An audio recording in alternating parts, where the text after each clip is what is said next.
La filosofía es la única disciplina que se pregunta por sí misma. La filosofía es una búsqueda reflexiva, crítica y racional acerca de los primeros principios de una manera autónoma. ¿Cuál es el sentido del ser? ¿Por qué hay entes y no más bien el puro ser o la nada? ¿Qué es la nada y el ser? ¿Por qué hay cosas? El conocimiento como medio para el conocimiento como fin. La filosofía solo busca saber la verdad en todas las esferas de la verdad. Penetrar a lo profundo, trascender a lo eterno, remontarse a lo metahistórico.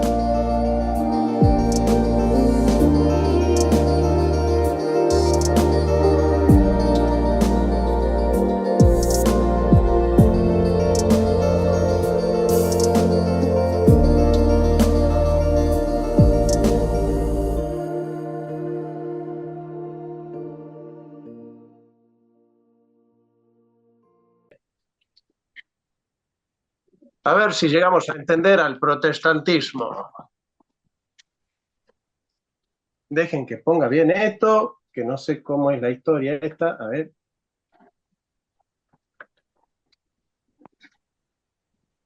Queda como muy para allá. Ahora sí. Bueno, ¿me ven y me escuchan bien? Sí, ¿Sí? Bueno, prendan la cámara, así interactuamos un poco. Ya que es la última vez que nos vemos, nos soportemos un ratito más. Vayan apagando todos sus micrófonos, así quedamos limpitos de sonido y la clase sale bonita.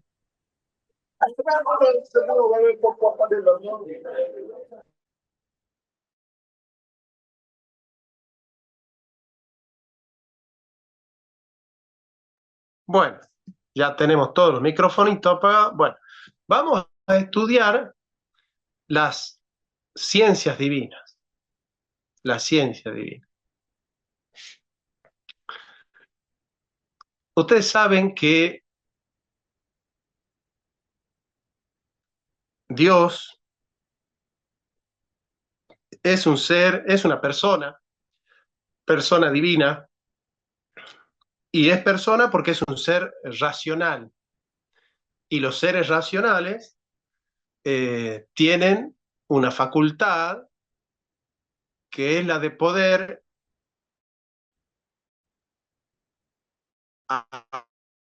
arbitrar, son además seres libres. Una de las tesis fundamentales del pseudo Dionisio Areopagita, les voy a desarrollar las tesis del pseudo Dionisio Areopagita y vamos a ver la crítica que le hace Santo Tomás a esas tesis, ¿no es cierto? En dos libros del pseudo Dionisio que lee Santo Tomás, que son las jerarquías celestiales y los nombres divinos. Sobre todo los nombres divinos. En ese libro, el pseudo Dionisio Areopagita comienza relatando su cosmovisión y él dice, bueno, de Dios hay una emanación, él no utiliza el concepto de emanación, sino de exitus, sale de Dios. Dios es la causa de todo ente. El concepto de exitus es el de salida, ¿no? Y todo ente sale de Dios y vuelve a Dios. O sea, está hecho por Dios para Dios, ¿cierto? El concepto de volver a Dios en el pseudo de Dionisio es el reditus, ¿no? El exitus y el reditus. Eso se utiliza mucho en la teología. Desde el pseudo Dionisio se ha utilizado mucho esto del éxito y el rédito. La continuidad metafísica, es decir, entre los seres ínfimos del grado superior se tocan con los seres superiores del grado inferior. No sé si me entienden eso. Es decir, los seres superiores del grado ínfimo se tocan con los seres inferiores del grado superior. Hay una especie de continuidad metafísica, ¿no es cierto?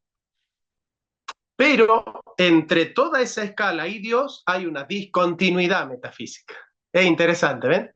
Entre todos los entes hay una continuidad metafísica. Pero entre toda esa fila y Dios hay una distancia absoluta que lo va a llevar al pseudo Dionisio a afirmar la mística, ¿no es cierto? Es la vía negativa. La teología negativa es la que va removiendo todas las afirmaciones de Dios para que, bueno, para que quede Dios como conocido, pero no por lo que es, sino por lo que no es, ¿no? De ahí la famosa frase de Santo Tomás en la Suma Teológica: de Dios es más lo que no sabemos que lo que sabemos, ¿cierto? De Dios es más lo que no conocemos que lo que conocemos. Por eso una de las críticas que le hace Santo Tomás al concepto de Anselmo es muy buena. ¿Se acuerdan cuál es el concepto de San Anselmo, de Dios? En el proslogion. A ver, ¿quién sabe algo acá?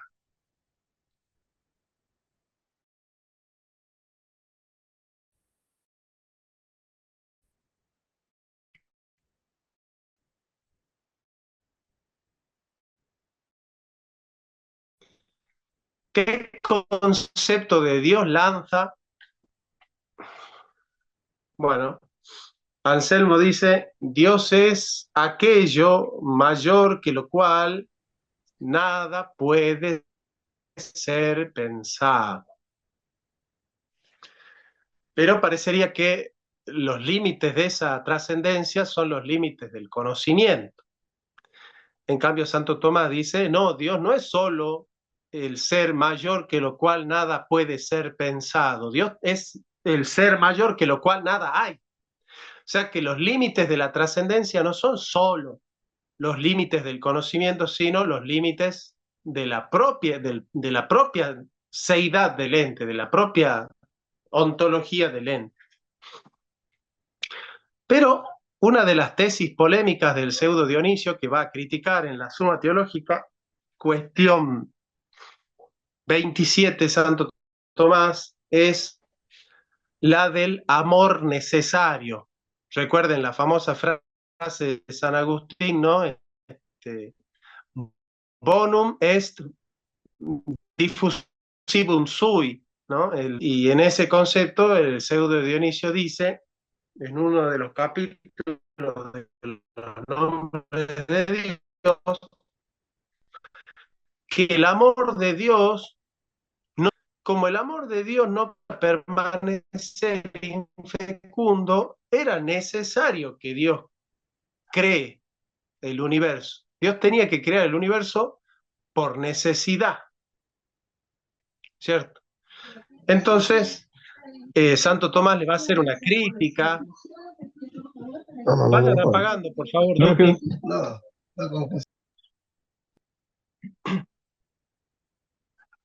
Ahí está.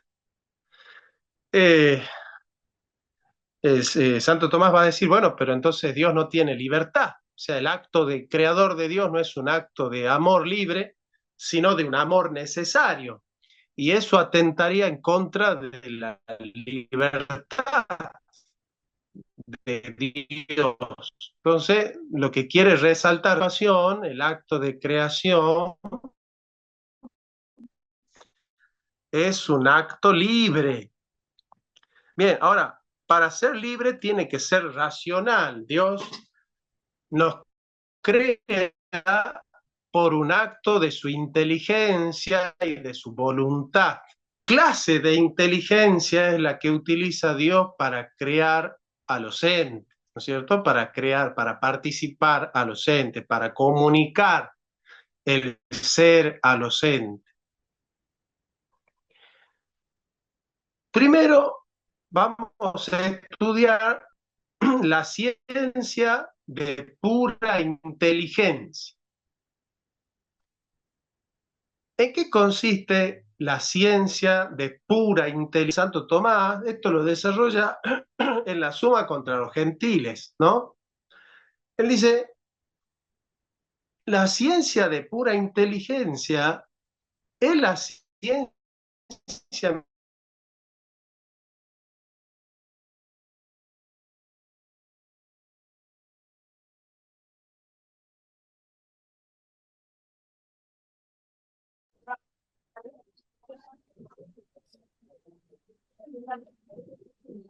los futuribles. Hola, Jonathan, no se escuchó nada, tienes interferencias con el... Tienes interferencias, Jonathan. No se te escuchó la explicación. No se te pudo escuchar. ¿Ahí Ahorita me que escuchan? hablaste ya más o menos. Ahorita que explicaste de la ciencia de pura inteligencia, no se te escuchó lo que No se escuchó la dijiste. explicación. Bueno, vamos a explicar de nuevo. ¿Okay? Sí, Ahí sí me escuchan bien, ¿verdad? yo sí. Bueno, ¿qué es la ciencia de pura inteligencia? La ciencia de pura inteligencia, dice Santo Tomás, es la ciencia mediante la cual Dios conoce su potencia creadora. Su potencia creadora. ¿Qué es la potencia creadora? Bueno, algunos escolásticos le van a llamar los futuribles. ¿Han escuchado esa palabra alguna vez? Los futuribles son los seres que pueden ser creados por Dios porque no repugnan a la razón. No repugnan a la razón. O sea, como no son entes contradictorios, aunque no están siendo efectivamente creados, es posible que Dios los cree, si es que quiere, ¿cierto? Entonces vamos repasando de a poquito, voy a traer mi LED para que así ustedes me puedan ver, porque si no, no me van a ver. ¿Qué es la ciencia de pura inteligencia? A ver si repasan conmigo.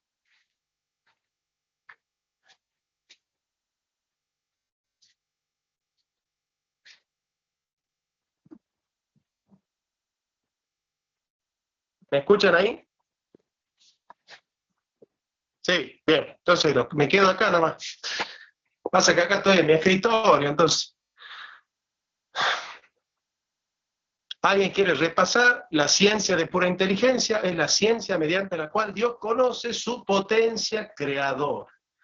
Conoce, yo no puedo decir ente, porque queda mal decir los entes posibles, porque es una contradicción decir ente posible.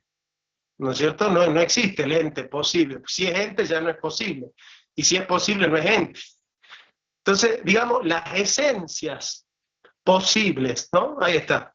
Dios conoce las esencias posibles, que en Dios son Dios mismo, claro.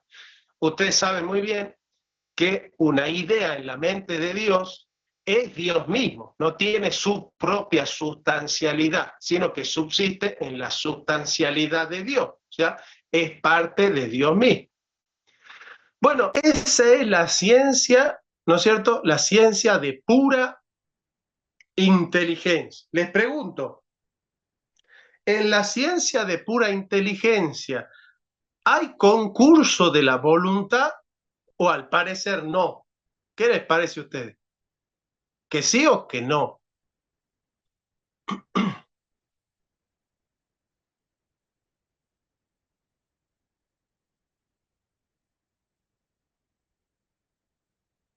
O sea, Dios necesita ejercer un acto o elicitar un acto de voluntad para conocer lo que Él podría crear si quiere. No, Pero la voluntad de Él, tú dices, no, no la de un ente, sino la voluntad de Dios. La voluntad de Dios. O sea, ¿hay concurso de la voluntad de Dios en la ciencia de pura inteligencia?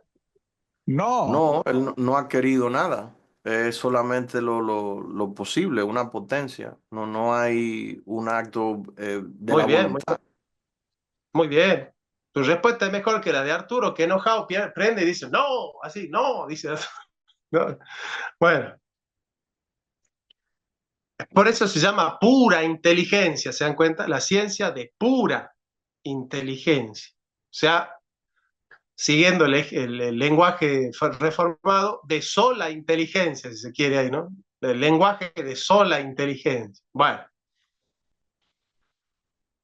pero Santo Tomás desarrolla otra ciencia, ¿no? Digamos que es una ciencia distinta, no en cuanto al sujeto, porque el sujeto es el mismo.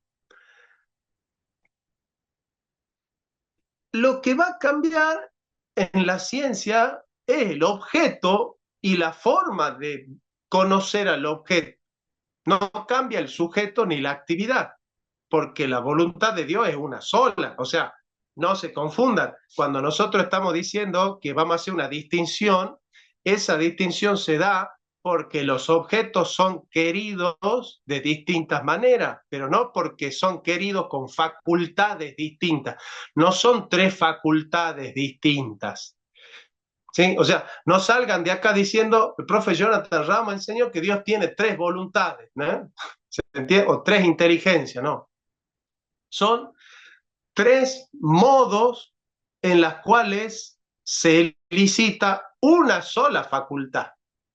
¿Bien? Bueno, esto es para que no salgan a decir cualquier cosa, porque ya tuvimos de alumno a Hugo Delgado y bueno, ya sabemos lo que pasó. Entonces vamos aclarando por si acaso viene otro católico que después salga a hacer un videíto a decir que Jonathan está enseñando. Bueno, ahí estamos. Entonces, bien, Santo Tomás desarrolla el modo de ejercer la facultad de la intelección en Dios que se llama la ciencia de visión. La ciencia de visión. ¿Y en qué consiste la ciencia de visión? Es la ciencia mediante la cual Dios conoce a los entes creados, a los que ya están relativamente afuera de Dios. ¿Por qué digo relativamente afuera de Dios? Porque los entes están en Dios y Dios no los conoce como estando sin Él o como estando al margen de Él. Uno de los grandes temas que se hace cargo Santo Tomás en la Suma contra los Gentiles y también en la Suma Teológica es cómo es posible que Dios conozca el mundo, porque al conocer algo distinto de Él, parecería como que Dios está aprendiendo, y recuerden que el acto cognoscitivo es un acto de perfección, de perfeccionamiento del sujeto que ejerce esa acción. Y eso implicaría que Dios es perfectible, es decir, que Dios tiene la potencia tiene potencias no actualizadas, ¿no? Que Dios tiene facultades en potencia. Y eso sería todo un problema para la teología. Bueno, entonces, ¿cómo podemos nosotros afirmar que Dios conoce y sin embargo no actualiza a través de esa facultad una potencia que no está en acto plenamente? Él dice, bueno, él conoce lo distinto que él, pero como siendo en él, porque conocerla las cosas según la causa es conocerlas más perfectamente que conocerlas según el efecto. Y como Dios es la causa de todas las cosas, Dios al conocerse a sí mismo como creador y como fuente de las cosas que existen y como fundamento del ente, las conoce más perfectamente. Entonces, todo lo que sucede, sucede como estando en Él, como siendo en Él. Entonces, Dios no tiene que salir de Él para conocer algo que está fuera de Él, sino que está en Él, pero no al modo de la esencia, sino al modo de la participación, que son dos modos distintos. ¿Cierto? Bien. Esto va a generar toda una polémica en el tomismo, porque claro, muchos dicen, ¿cómo puede ser entonces que los hombres, estando en Él y siendo en Él, puedan utilizar facultades que están en Dios, que fueron dadas por Dios y participan del ser de Dios, para actuar en contra de Dios? ¿Eh?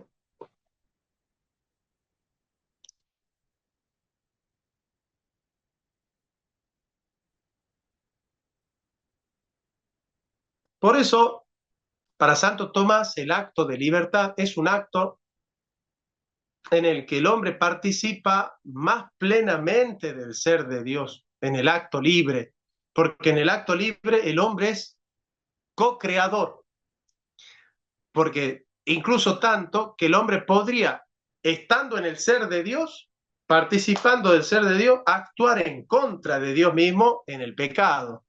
Con la cuestión que hay que explicar el pecado metafísicamente, porque es un problema para Santo Tomás. ¿Cómo puede ser que si yo soy en él, estoy en él, participo de él, puedo, con sus facultades, actuar en contra de él? Bueno, ahí está justamente la libertad del ser humano, la radicalidad de la libertad, ¿no? Algunos teólogos hablan del acto creado, del acto increado, ¿no? Bueno, en función de esta distinción, Santo Tomás dice, bueno, la ciencia de visión es la ciencia mediante la cual Dios conoce, como estando en él, todas las cosas que hacen los entes. Las conoce perfectamente porque las conoce desde su causa, que es eterna e inmóvil, ¿no es cierto? Que es el ser de Dios mismo. O sea, no las conoce como estando en movimiento, porque eso es imperfecto, conocer algo como estando en movimiento, sino como estando en el ser, ¿no? Entonces es un conocimiento más perfecto todavía. Entonces no hay movimiento en el acto cognoscitivo de Dios, pero es un acto, es un conocimiento en ese sentido pasivo, porque no requiere de un acto elicitado de su voluntad. Él simplemente conoce, no tiene un afecto al conocer, simplemente conoce.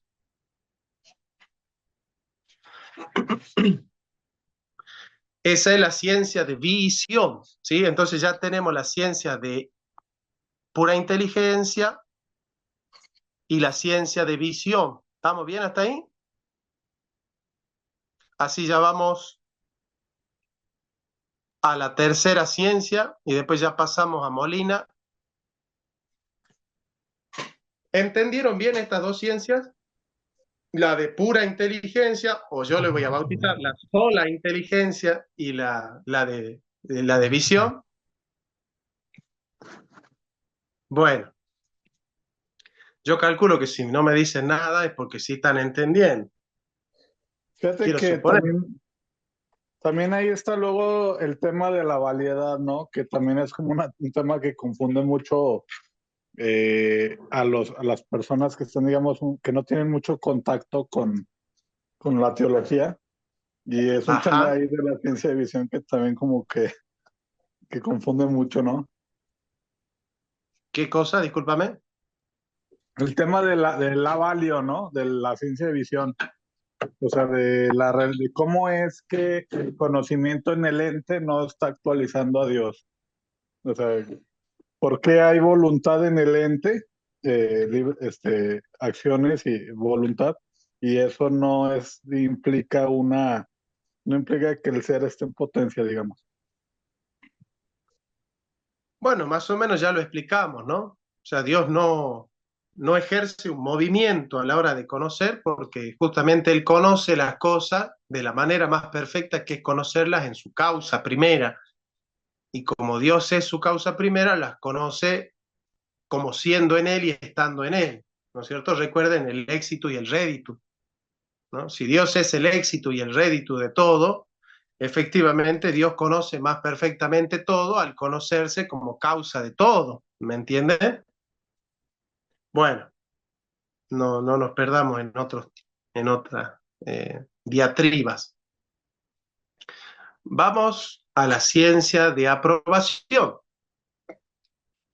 La ciencia de aprobación es una ciencia ya más activa, frente a la de visión, que es más pasiva, la ciencia de aprobación es más activa porque implica un acto volitivo. ¿Y en qué consiste la ciencia de aprobación? Que Dios, conociendo, ama y amando crea.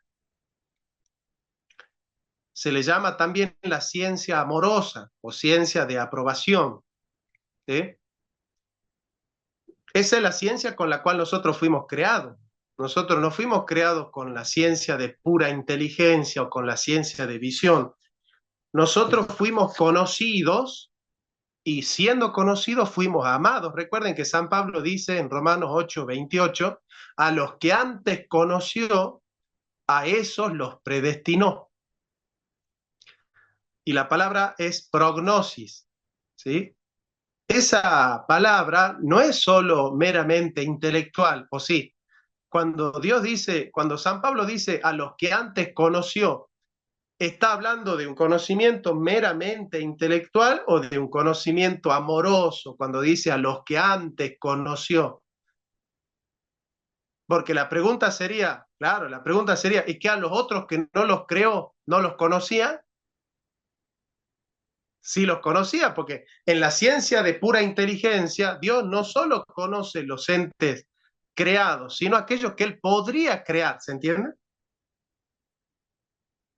Entonces yo les pregunto, ¿Dios solo conoce a los entes que crea o Él también conoce a los que no crea pero podría crear?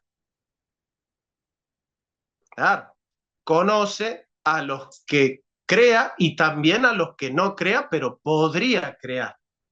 Entonces cuando la Biblia dice a los que antes conoció, ¿qué significa? ¿Que a los otros no los conoció? ¿O la palabra conocer tiene en la Biblia una marca como en Amós 3:2? Solo a vosotros, Jerusalén, conocí de entre todos los pueblos de la tierra. La pregunta sería, che, ¿y qué a los hititas, a los persas y a los babilonios no los conocía? ¿O qué significa conocer cuando dice Dios los conoció? O cuando Cristo dice, nunca os conocí, apartaos de mí, hacedores de maldad. Cuando dice, nunca os conocí, ¿de qué está hablando? ¿De un conocimiento meramente intelectual o del amor? Está diciendo, nunca los amé, nunca los conocí amándolos, ¿se entiende? Entonces, cuando la Biblia dice a los que antes conoció, nosotros podemos traducir a los que antes amó. Profe, ¿no sería más de aceptación? Claro, por eso es la ciencia amor. de aprobación. Pero la aceptación sería aceptar una cualidad del ente, ¿no? Es decir, la ciencia de aprobación, Dios es el que pone la cualidad, no es el que reconoce la cualidad, Él la pone. ¿Dios amó a todos? Bueno, si querés y no te gusta la palabra ciencia de aprobación, utiliza ciencia de predilección, ¿estamos? Okay. Ahora no estamos para cuestionarlo a Santo Tomás, ahora estamos para entenderlo nada más. Después, si no nos gusta lo que Santo Tomás enseña, ya vamos a tener otro momento para criticar. Sí, claro. Ahora, se llama ciencia de aprobación porque es una ciencia amorosa, o también podríamos llamar, es una ciencia volitiva, es una ciencia en la cual está afectado su amor, ¿me entienden? Está afectada su voluntad. O sea, hay concurso de la voluntad. Entonces, definamos qué es la ciencia de aprobación. Es la ciencia mediante el cual en un solo acto, escuchen bien, ¿no? En un solo acto, no hay tres actos distintos, ¿no? En un solo acto Dios conoce y conociendo ama y amando crea. O sea, nosotros fuimos conocidos, amados y creados. Es por eso que si nosotros hoy existimos es porque Dios nos ama, no porque nos amó, sino porque nos sigue amando. ¿Te das cuenta? O sea, cada ente del universo recibe una cuota del amor de Dios. Es imposible que una criatura no esté recibiendo una cuota del amor de Dios. El hecho de que un ente exista es porque ya está recibiendo una cuota del amor de Dios. Ningún ente está desprovisto completamente del amor de Dios. Ninguno, ninguno, ninguno. Y cuando les digo ninguno, es ninguno. Y usted me va a decir, no, pero Hitler, ninguno, nadie. ¿Se entiende? Es más, se lo voy a exagerar para que entiendan. Si los demonios existen, es porque están recibiendo una cuota del amor de Dios. Ya tienen la herejía para sacar de acá y para llevar al canal de Hugo Delgado. Ya tienen la herejía del día. Ya vayan a... No es herejía, eso no está bien. López Ramos dijo que... Queda ¿Cómo? en 2 minutos para empezar el siguiente bloque de la clase, y también Bueno. para argumentar que sería bueno que haya un bloque de preguntas y respuestas, porque veo que en el chat hay muchas dudas y preguntas y respuestas como final del curso. ¿Cómo ves? De hecho, este tema está durísimo, está muy difícil. Está bien. Bueno, no me interrumpa mientras yo estoy hablando. Esperen que yo termine de hablar para cortarme. Bueno, entonces, para yo no sobarme, cortemos, ingresamos con el mismo link y continuamos con la clase. Volvamos Sí. entonces. Mismo link. Con el mismo link nos reconectamos a la... Sí, amigo. Dale. No es, perdone mi ignorancia, ¿no sería como un poco triste o no sé, como muy aventurado tratar de conocer el por qué Dios creó las cosas dentro de estas categorías de la ciencia de inteligencia, ciencia de visión, ciencia de aprobación? Como que somos demasiado pequeños como para tratar de comprenderlo. Es como que muy absurdo, digamos. Lo que pasa es que es una revelación, además de ser un descubrimiento de la razón, porque Santo Tomás prueba que por la filosofía nosotros podríamos descubrir que Dios es persona y que las personas cuando aman, aman libremente. Y se puede descubrir filosóficamente que la creación es un acto de la voluntad. Y comunicar el ser, si es un acto de la voluntad libre, es un acto de amor, ¿o no? Porque uno no comunica su ser si no ama. Ok, ahí todavía me falta entender cómo es comunicar a través de un acto de amor. El misterio no es que Dios haya creado por amor. No, el misterio no es que sea o no sea un acto de amor. El misterio es por qué nos ama, pero no que nos ame. No es un misterio que Dios nos ame, sino por qué nos ama. Porque no hay nada en nosotros que Él necesite. Dios podría no amarnos y seguiría siendo Él amor. Él no es amor porque nos ama. Como Dios tampoco es misericordioso porque perdona. Si Dios no perdonara a ninguno de los hombres, ¿seguiría siendo misericordioso o no? Sí. Claro. ¿Sí? Supongamos que Dios dice, no perdono a nadie, mando todos al infierno. ¿Dios sería bueno o malo? Bueno. Digo, porque hay otros que andan enseñando que el Dios calvinista, porque condena a algunos, es malo, ¿no? Como si hubiese inocentes en la raza humana. ¿Viste que andan diciendo que Dios manda al infierno a gente inocente y es un Dios maquiavélico? Les pregunto a ustedes, ¿conocen algún inocente en la raza humana? No, Yo ninguno. no conozco a nadie que sea inocente, ¿no? Pero bueno, si ustedes conocen a alguien que sea inocente, o sea, sin pecado, me avisan. Yo no conozco ninguno. Bueno, entonces, si Dios quisiera mandarnos al infierno, Dios sería misericordioso. Pero yo sí conozco a uno, Jesús. Bueno, pero porque Él es Dios, justamente. Porque Él no es solo hombre, digamos. Él no participa plenamente de la naturaleza de Adán, de la naturaleza caída de Adán, ¿no es cierto? Él no. Bien, Él viene de la simiente de Eva, pero no de la simiente caída, sino de la simiente de la promesa. Bueno, la ciencia de aprobación, entonces, es la ciencia mediante la cual Dios, conociendo, ama y amando, crea. Les quería explicar eso de por qué Dios ama a los demonios, porque los demonios participan del ser, sí. ¿Dios los ama moralmente? No. ¿Los ama por sus actos? No. Los ama con la gracia común, es decir, los ama al modo de la participación, porque Dios podría retirarles el ser a los demonios si quisiera o no. ¿O ustedes creen que los demonios le arrebatan el ser a Dios? No, Dios se lo comunica. pero ¿se lo comunica porque no quiere o se lo comunica porque quiere? Bueno, ahí hay un acto de amor, ¿se entiende? Bien. Ahora ustedes preguntan, ¿por qué? Bueno, él tiene un propósito, ¿no? Él tiene un propósito con la existencia de cada uno de nosotros. Si todos nosotros estamos en el ser, es porque él tiene un propósito. Bien. Formamos parte del plan de Dios. Nadie vino a este mundo arrojado, como dicen los existencialistas ateos. Nadie vino a este mundo, nadie ha caído en este mundo así por casualidad, o ha sido arrojado. Si ustedes entienden que la creación es parte del plan de la salvación, ustedes van a entender que si ustedes existen, es porque están dentro del propósito de Dios. Si no, no hubiesen sido creados, porque Dios pudo crear muchos seres que no creó. Pero Él, pudiendo haber creado millones y millones y millones de seres, decidió crearte a vos. Y te sigue creando, porque vos seguís participando del ser de Dios. O sea, vos todavía hoy recibís el amor de Dios y es imposible que vos en algún momento, aunque quieras, estés desprovisto del amor de Dios. En ese sentido, el amor de Dios es incondicional. ¿Sí?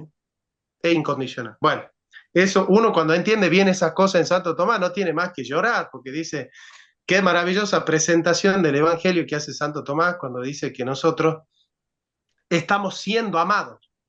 En el ser de Dios nosotros somos amados. Participamos del ser de Dios por amor. O como dice el padre Julio Raúl Méndez, el amor es el fundamento de la participación metafísica. Es decir, nosotros estamos participando del ser de Dios, Dios comunica su ser a nosotros por un acto de amor constante, permanente. Dios permanentemente estamos siendo amados por Dios. Bueno, eso es muy bello, una idea muy bella y muy poderosa. Esas son las ciencias en Santo Tomás. La ciencia de visión, la ciencia de pura inteligencia y la ciencia de aprobación. Pero 200, 300 años después de la muerte de Santo Tomás, va a venir un muchacho, un monje, que se llama Luis de Molina, que entre otros va a decir, bueno, pero si yo tuviera que explicar la predestinación con las ciencias que ya tenemos, que son las ciencias que ya ha desarrollado Santo Tomás, no alcanzaría para explicarla la predestinación, dice él. ¿Por qué? Y acá van a entender la predestinación. Dice Molina, porque si la predestinación es un acto de Dios, de su inteligencia y de su voluntad, porque estamos de acuerdo que Dios no predestina si no quiere. Predestinar es querer predestinar, ¿no? Y la predestinación está precedida ontológicamente, no temporalmente, de un acto cognoscitivo, porque Dios conoce, predestina conociendo, no desconociendo, ¿no? Aparte, el acto de amor y de voluntad es un acto de inteligencia, ¿no? Porque nil volitum quim precognitum, nada puede ser querido sin ser previamente conocido. Bueno, pero dice Molina, a ver cuántos católicos hay acá, a ver si yo dejo yo hago que un católico deje de ser molinista hoy, yo ya me gané 30 años menos en el purgatorio. Si yo consigo que un católico hoy deje de ser molinista, ya me gané 30 años menos en el purgatorio. Así que, por favor, católicos, escúchenme, así me hacen ganar mérito. Profe, una pregunta. A ver. ¿Todos estamos predestinados? ¿Nadie está predestinado o una sección están predestinados solamente? No, la predestinación es justamente una selección. O sea, predestinar es decir, este sí y este no, este sí y este no. Así, eso es predestinar. Después ya nos metemos en los temas de la predestinación, con todo gusto, acá lo tenemos al amigo Cristian que siempre nos aporta y acá estamos para recibir todos los cañonazos que nos metan ustedes y si ustedes son molinistas y quieren ser semi-pelagianos, métanse como quieran, que a uno por lo menos vamos a convencer de la cabeza, después Dios le convertirá el corazón, ¿no? Pero que un católico deje de ser molinista ya está bueno. Entonces, ¿qué dice Molina? Si la predestinación depende solo de la ciencia de visión, entonces Dios sería pasivo en la predestinación. Y si Dios sería pasivo, entonces Dios, que es lo que están enseñando mucho, porque en realidad estos de las redes, que ya no quiero decir los nombres, pero que hablan de la predestinación, piensan que la predestinación se basa en la ciencia de visión. O sea, que Dios ve la conducta de una persona que no resiste su gracia y él, aprendiendo algo que hizo alguien sin su gracia, la incorpora en la gracia de la predestinación, habiendo aprendido desde afuera de su propia voluntad lo que la voluntad del otro quiso. Entonces, Molina dice, si la predestinación depende de que Dios vea un acto del hombre para recién predestinarlo, la predestinación, dice, sería, ya les voy a traer la suma teológica para leerles ahí un poquito, para que si los molinistas se me ponen duros, ahora sí. Hay que leer la suma teológica como la Biblia.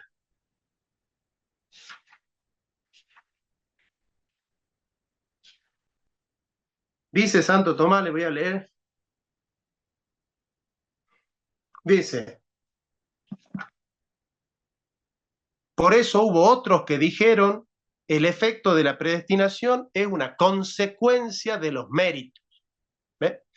La predestinación es un efecto que es consecuencia. Esto está, les digo para los que quieran seguir, artículo 5 de la cuestión 23 de la suma teológica. Artículo 5, cuestión 23 de la suma teológica, ¿bien? Entonces, vamos a leer la suma teológica y vamos a ver que esto es lo que lee Molina para negar la predestinación como la entienden. O sea, yo le voy a decir algo sin dar los nombres, ¿no? Los apologistas católicos de las redes son peores que Molina, porque Molina lo estaría objetando a ellos como pelagiano, porque acá Santo Tomás dice algo bien claro, escuchen lo que dice Santo Tomás, dice, por eso hubo otros que dijeron que el efecto de la predestinación es una consecuencia de los méritos, como si yo primero tengo que hacer méritos, no resistir a la gracia de Dios, para que Dios, observando esos méritos, me incorpore en la predestinación. Esa es diabólica directamente, ya no es ni herejía, eso es satanismo puro, ¿no? Bien, y lo está condenando Santo Tomás, y Molina también lo condena, ¿no? Eso ya ni es ni herejía, eso es satanismo puro. Bueno, esto quiere decir que si Dios da la gracia a alguien, y si predeterminó que se la daría, es porque previamente sabía que iba a hacer buen uso de ella. Ahora, si Dios sabe que una persona va a hacer buen uso de la gracia, ¿está usando ciencia de visión o ciencia de aprobación? Si Dios solo sabe que una persona sin su gracia hará buen uso de la gracia, ¿qué ciencia estaría usando Dios ahí? La ciencia de visión. ¿Y qué está diciendo Santo Tomás acá? Que la predestinación no está basada en la ciencia de visión. ¿Se dan cuenta por qué satanismo? Que dicen que Dios primero tiene que observar que yo no haga buen uso de la gracia, pero sin la gracia hago buen uso de la gracia y Dios me incorpora en la predestinación. Bueno, esto ya está condenado acá, en este texto que se llama Suma Teológica. Es como si un rey da un caballo a un soldado porque sabe que éste le sacará rendimiento. Pero quienes sostienen eso parece que distinguen entre lo propio de la gracia y lo propio del libre albedrío, como si tuviesen dos principios distintos, la gracia y el libre albedrío. En cambio, yo digo que el efecto puede provenir de la misma causa. Entonces, ¿qué es lo que van a sostener estos que son los satánicos? Así, miren, que la gracia y la predestinación, que la gracia y el libre albedrío son inversamente proporcionales. Que si Dios me da mucha gracia, yo ya pierdo mi libre albedrío. Y si Dios me da menos gracia, yo ya tengo margen en mi libre albedrío. Entonces yo necesito, para ser libre, que Dios no me dé tanta gracia. ¿Se dan cuenta? Porque la fuente de la gracia y la fuente de mi libre albedrío son distintas. dice Santo Tomás. O sea, Santo Tomás no sostiene que son distintas las fuentes, pero sostiene que estos que piensan así, piensan que la gracia y el libre albedrío vienen de fuentes distintas, por eso son inversamente proporcionales, ¿ven? Entonces, claro, Dios no me tiene que dar tanta gracia, o sea, le dicen más o menos a Dios esto, ¿no? Señor, dame gracia, pero no me des tantas porque me vas a quitar el libre albedrío. Entonces, no me des tantas, dame más o menos gracia para que yo tenga margen de maniobra. Es decir, para que yo tenga un punto donde mi libertad depende de mi propia iniciativa y no de tu iniciativa. ¿Se dan cuenta? Que es semipelagianismo. O sea, si yo considero que hay un resto de mi voluntad que no está movido por la gracia, si hay algo en mi voluntad, si hay un gramo, si hay un centímetro, si hay un milímetro de mi voluntad que no está movido por la gracia, yo soy semipelagiano. Para no ser un semipelagiano, yo tengo que aceptar que Dios abrazó a mi voluntad por completo. Y yo soy libre porque la gracia me abunda. Yo no soy libre al margen de la gracia, yo tengo libre albedrío por un acto de la gracia. Es dentro de la gracia que nosotros tenemos libre albedrío, no fuera de la gracia. ¿Se dan cuenta? Entonces, si mi libre albedrío viene de la gracia, ¿qué significa la preparación, la predestinación? La preparación de todas las gracias. Si Dios prepara todas las gracias, ¿mi libre albedrío está dentro de la predestinación o está fuera de la predestinación? Está adentro. O sea, que yo sea libre ya está predestinado. ¿Se dan cuenta? Mi libre albedrío forma parte de lo que es la predestinación. Bueno.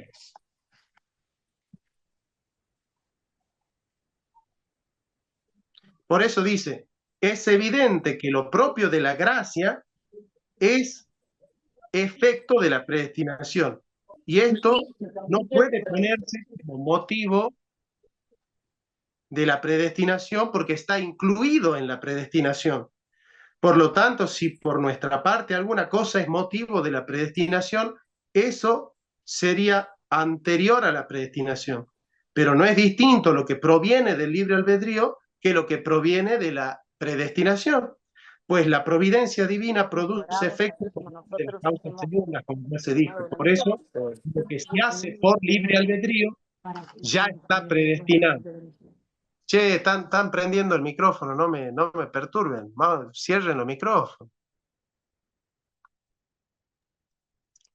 Si ustedes vienen a tomar una clase, ¿para qué hablan? Si ustedes tienen que escuchar cuando uno da la clase. Apaguen los micrófonos.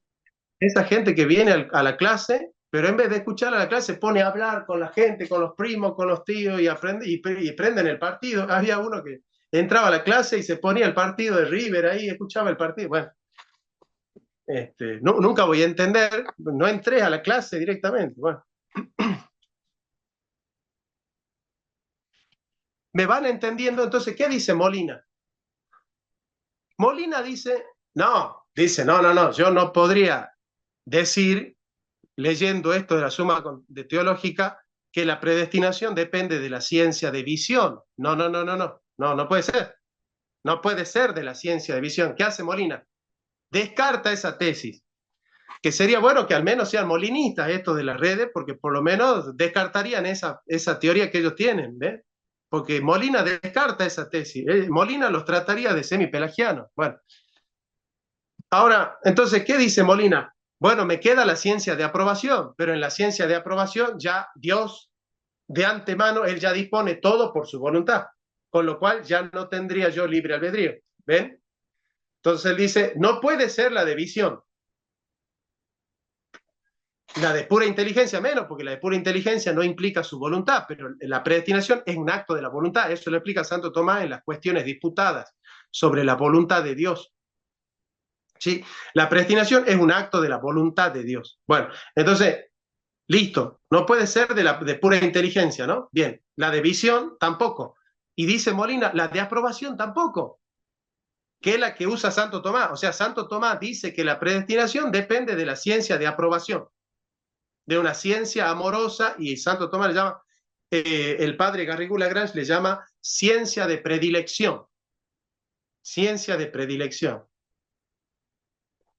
Pero ¿qué dice Molina? Acá hay un problema porque como Molina ya está entendiendo el libre albedrío como una potencia, se llama potencia absoluta, es decir, Molina, que ha leído algo de Escoto, y de Occam, dice, no, claro, no puede ser. Si la predestinación depende de la ciencia de aprobación, entonces no quedaría nada al concurso de libre albedrío. Y dice Duns Scoto, hay dos potencias en la voluntad, la potencia ordinata y la potencia absoluta. Escuchen bien, porque esto, si no lo entienden, se van a perder. La potencia ordinata es cuando la voluntad se sujeta a una norma previamente establecida. Por ejemplo, yo les digo, acá, para hablar, levanten la mano. Y si ustedes se acomodan a esa regla, su voluntad consiste en una potencia que se ordena a una regla establecida. Esa es la voluntad de la obediencia. ¿Sí? Que depende de una regla superior a la propia voluntad. Ahora dice Scoto, y ahí está el gran problema de Scoto, que ha causado un daño tremendo, que todavía hoy no nos reponemos del daño que ha causado Scoto en la filosofía y en la teología. Scoto dice, pero la verdadera voluntad es la potencia absoluta. Es decir, es la posibilidad que tiene la voluntad no solo de someterse a un orden establecido, sino de establecer su propio orden. O sea, la voluntad es verdaderamente libre cuando dispone de un orden que no está establecido o cuando puede cambiar el orden establecido. Entonces dice Scoto, Dios no es libre cuando Él quiere una ley eterna, sino cuando Él dispone de ella y podría actuar en contra de ella creando otra ley distinta. Entonces, Dios siempre actuaría ordenadamente porque cuando Dios quiere una nueva ley, crea un nuevo orden. ¿Se dan cuenta? Esa es la voluntad del príncipe. Entonces el príncipe dice, no hay fiesta los viernes. Y es una ley, ¿no es cierto? Y si Gabriel hace una fiesta los viernes, ¿actúa de manera ordenada o desordenada? De manera desordenada. Ahora, ¿qué pasa si el príncipe dice el viernes, bueno, ahora sí hay fiesta los viernes? ¿Hacer fiesta los viernes es desordenado u ordenado? Es ordenado por la voluntad del príncipe, ¿se dan cuenta? Entonces, ese es el fundamento del absolutismo monárquico, ¿no? Esa idea de l'état c'est moi, de Luis XIV, ¿no? El Estado soy yo, es decir, la ley del rey, la voluntad del rey es ley, ¿no? Entonces eso lo lleva a Molina a reconocer que si el libre albedrío del hombre fuese solo un resultado de la gracia, entonces el libre albedrío no sería potencia absoluta, por lo tanto no tendría reservas de libertad el hombre, porque ya estaría todo determinado por la gracia. Entonces, como para Molina eso sería muy determinista, ¿qué dice Molina? Vamos a inventar una ciencia media entre la de visión y la de aprobación. No es solo la de visión, pero tampoco es la de aprobación, está en el medio. Por eso se llama ciencia media, porque no acepta la de visión, que le parece semi-pelagiana, pero tampoco acepta la de Santo Tomás, que es la de aprobación, porque le parece muy determinista.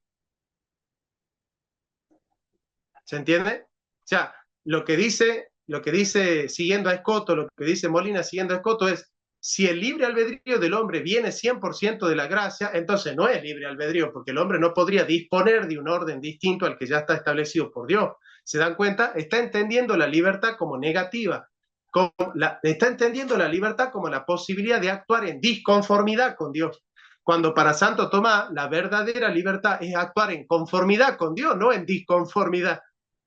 O sea, ser libre es ser obediente, no ser desobediente. Cuando una persona puede ser desobediente, no es libre. La libertad no viene de la posibilidad de la desobediencia.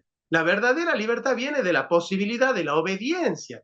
El verdadero libre es el que se le abre el camino de la obediencia por vía de la gracia. Esa es la doctrina de la libertad en Santo Tomás, que está en el padre Cornelio Fabro también. Pero entonces, ¿qué es lo que va a decir Molina? Esa postura es muy determinista. Entonces ya sería como un Dios muy maquiavélico, o como el Dios del Islam, que así que él determina, así muy deterministamente, quién se salva. Y eso afectaría en contra de la catolicidad de la salvación. Y bueno, Molina pensaba que eso iba a traer muchos problemas soteriológicos y teológicos, afirmar la predestinación así como la afirmaba el tomismo, ¿no? El tomismo clásico, digamos, ¿no? Entonces Molina dice, bueno, para salvar a la gracia y para salvarlo al libre albedrío, no tenemos que aceptar ni la ciencia de visión de los semipelagianos, ni la ciencia de aprobación de los deterministas. Entonces vamos a crear una ciencia media, una ciencia que no sea ni tan para el libre albedrío, ni tan determinista como Santo Tomás. Vamos a crear una ciencia media, una ciencia que esté ahí, que pivotee al medio de las dos. Por eso él le llama ciencia media, ¿no es cierto? Él se la saca de la manga, la ciencia media, porque él pensaba que la doctrina de Santo Tomás afectaba el libre albedrío. ¿Ven? Entonces él quiere rescatar el libre albedrío, pero sin negarle a la gracia. O sea, Molina hace todo el esfuerzo posible para no negarle a la gracia. Entonces, ¿qué dice? Supongamos que hay un youtuber, hay un apologeta, un famoso católico que diga que yo primero no resisto a la gracia y Dios viendo eso me predestina, ¿no? ¿Qué postura sería esa? Que la predestinación está basada en la ciencia de visión. ¿Se dan cuenta? ¿Lo ven o no? Vean esto. Dios me da la gracia, ¿no? Yo hago un buen uso de la gracia y Dios viendo eso que yo hago, recién me predestina. ¿Se dan cuenta? Entonces la predestinación depende de un acto que hago yo o de un acto que hace Él. Si Dios tiene que ver mi buen uso de la gracia, ¿de qué depende la predestinación? ¿De un acto que hace Él o de un acto que hago yo? Bien, ¿habrá apologistas que están enseñando eso en las redes? Hay de todo. Bueno, eso está condenado no solo por Santo Tomás, está condenado por Molina. De hecho, la ciencia media viene a corregir eso. Molina dice, es una herejía, dice Molina. Es una herejía, dice Molina. ¿Se dan cuenta? Molina lo trataría de hereje, de semipelagiano. Entonces, ¿qué dice Molina? Molina dice, está bien, no es la ciencia de visión, no puede ser la ciencia de visión, pero tampoco puede ser la ciencia de aprobación, porque la ciencia de aprobación, en la ciencia de aprobación, Dios con un mismo acto conoce, ama y crea. Y si Él dispone todas las gracias por el puro acto de su sola voluntad, ¿dónde queda mi capacidad de elegir? ¿Dónde queda mi capacidad de arbitrar? Entonces Molina dice, yo tengo que crear una ciencia que me permita salvar la gratuidad de la salvación y de la predestinación, pero salvar también la ilicitación de mi libre albedrío. Entonces, yo no puedo renunciar a ninguna cosa, y para Molina, Santo Tomás estaba renunciando al libre albedrío. Porque Molina interpretaba el libre albedrío como Duns Scotus. Ese es el problema de Molina, que Molina no interpretaba el libre albedrío como Santo Tomás. Molina quiere ir al tomismo, pero interpretando la libertad como Scotus. Esa es la tragedia que tiene Molina, que Molina no se da cuenta que su concepto de libre albedrío no es tomista, es escotista. Entonces, cuando le preguntan a Molina, Molina dice, yo soy tomista. Eso es lo que le explica Báñez. Báñez le dice, vos no sos tomista, vos sos escotista. ¿Se dan cuenta? Bueno, pero eso ya es otro tema de aquellos que se autoperciben tomistas y no lo son, porque Molina no es ni el primero ni el último que se autopercibe tomista, ¿no? Bueno, entonces, ¿qué es lo que va a decir Molina? Hablemos del concurso simultáneo. Entonces, pongamos así. Acá tenemos el libre albedrío, que es este destornillador común, y este Philip, que digamos que esta es la gracia, ¿no? Estos dos destornilladores que yo estoy trabajando, ustedes saben que yo soy carpintero. Bueno, entonces, acá tenemos el libre albedrío y la gracia. ¿Qué dicen los de la ciencia de visión, los semipelagianos? Primero el libre albedrío, y Dios, como resultado de ver mi buen uso de la gracia con mi libre albedrío, ahí recién me predestina. Entonces, va primero el libre albedrío y después la gracia. ¿Qué dicen Santo Tomás y Molina? Esto es una herejía, ¿verdad? No puede ir primero mi libre albedrío y después la gracia. Bueno, eso es una herejía. Tampoco puede ir solo la predestinación y detrás de la predestinación mi libre albedrío, porque si no ya no es libre mi albedrío, si depende totalmente de la predestinación. ¿Se dan cuenta? porque en algún momento yo tengo que tener la posibilidad de actuar al margen de la voluntad de Dios para yo ser libre, porque si no mi voluntad no es indeterminada, pues, y para yo ser libre tengo que estar indeterminado también de la gracia. Es que eso es diabólico, pero bueno. Entonces dice Molina, si yo planteo primero la libre albedrío y después la gracia y la predestinación, soy un semipelagiano. Bueno, saquemos eso. Si yo planteo primero la predestinación y la libre albedrío como consecuencia de la predestinación, que es lo que dice Santo Tomás, ahí hay un determinismo. Entonces, ¿qué tengo que hacer? Ponerlas las dos simultáneamente concursándose al mismo momento. En el mismo momento, por eso se llama concurso simultáneo. Es como si el caballo y el carro tiraran los dos del mismo sentido y con la misma fuerza. No que el caballo tira el carro y el carro tira del hombre, sino que el carro y el caballo tiran conjuntamente. ¿Ven? Entonces, el concurso simultáneo, la predestinación y libre albedrío actúan sinérgicamente en el mismo concurso, o sea, en el mismo acto están actuando tanto la predestinación de Dios como mi libre albedrío. Esa es la ciencia media. La ciencia media tiene que ver con el concurso simultáneo, así. Molina no quiere poner ni al libre albedrío arriba ni a la predestinación arriba, quiere poner a las dos a la par. Y con eso estoy salvando el libre albedrío y la predestinación, dice, y la soberanía de Dios y la gracia, y la gratuidad de la gracia. ¿Por qué? Por el concurso simultáneo. ¿Se entendió la metáfora del concurso simultáneo? Entonces, ¿qué es la ciencia media? La ciencia media es la ciencia mediante la cual Dios me pone en un escenario en el cual, con su gracia, yo hago buen uso del libre albedrío. Pero Dios sabe que yo puesto en cualquier circunstancia, yo elegiría bien, movido por la gracia, pero yo elegiría bien.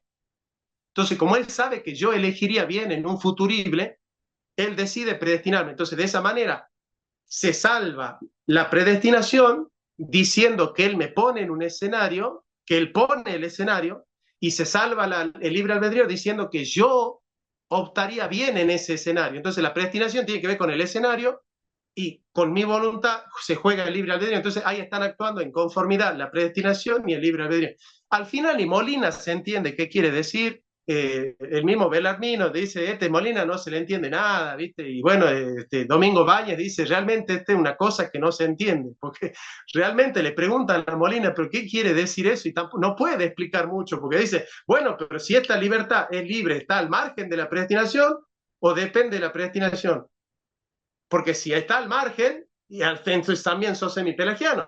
Y si depende, entonces ya sos tomista. Entonces, ¿para qué querés crear la ciencia media? O sea, no tiene sentido la ciencia media. O sea, o el libre albedrío está en un decreto de la predestinación y sos tomista, o la predestinación depende del libre albedrío y sos semipelagiano. Pero no me venga a crear la ciencia media, porque en definitiva siempre va a caer en la chicha o en la limonada. No estás creando otro dulce de leche distinto.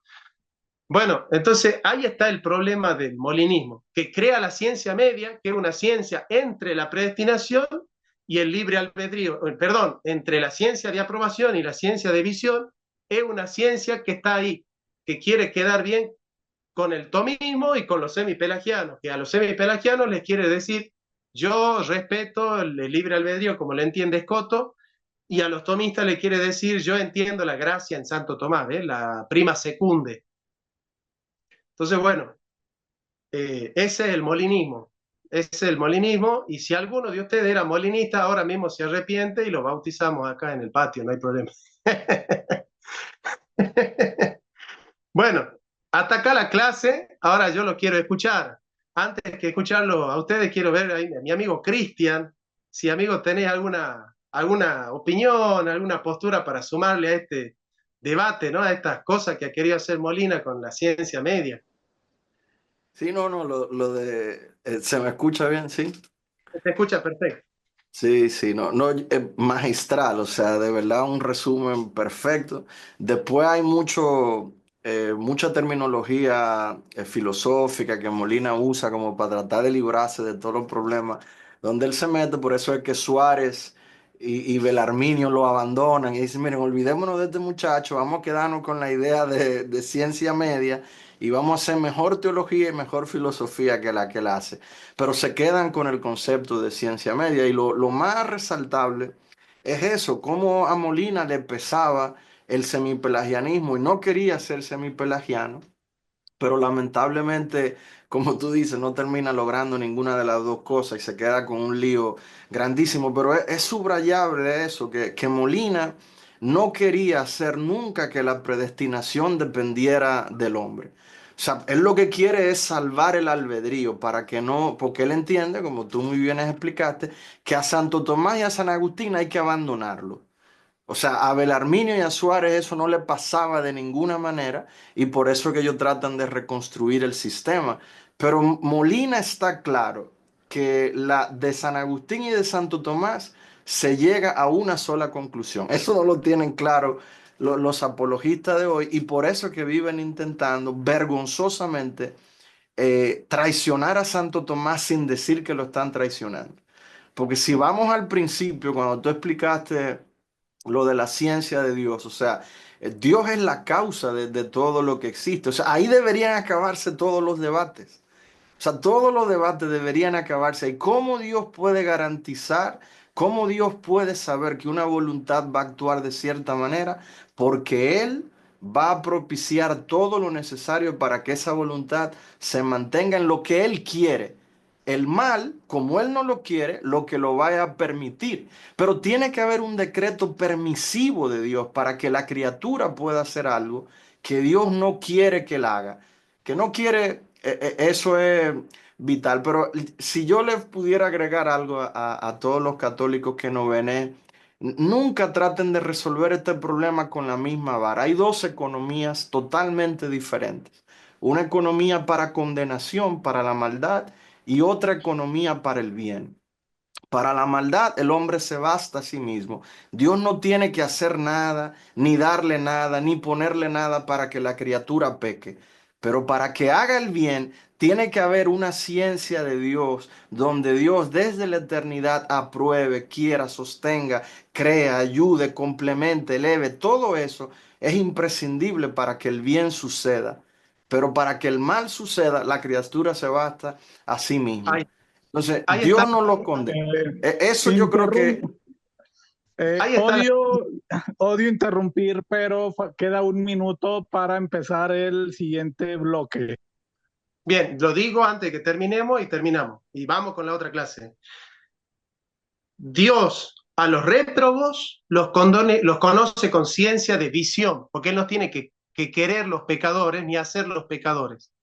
A los elegidos para la salvación los conoce con ciencia de aprobación. Son dos ciencias diferentes. Eso es lo que tampoco entendió Molina. Ahí nos vemos en el siguiente. Vamos con el mismo link a la siguiente clase y ya terminamos.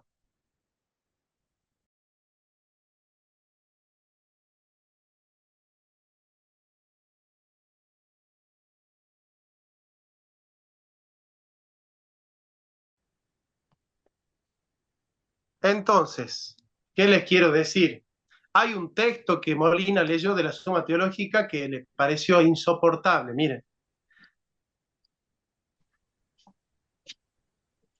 artículo 5, cuestión 23, Suma Teológica. Miren lo que dice Santo Tomás, dice, ¿por qué Dios escoge a algunos para la gloria y a otros para la condena? Y ahora va a decir por qué. Dice, la razón de esto está simplemente en la voluntad de Dios.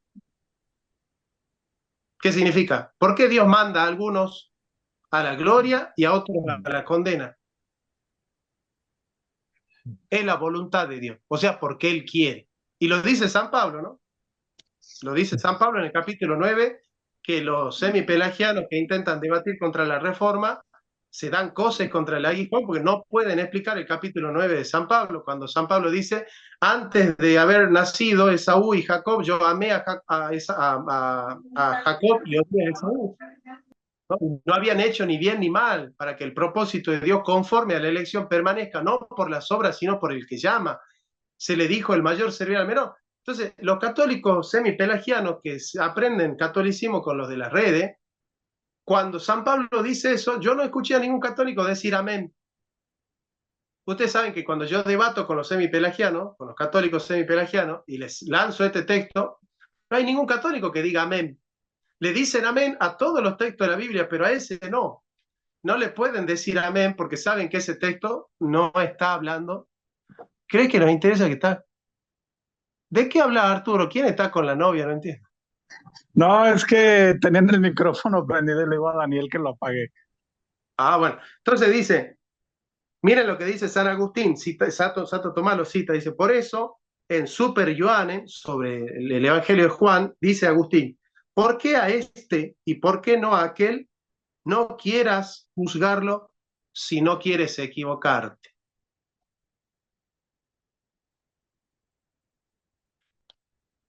Eso no es de Dios.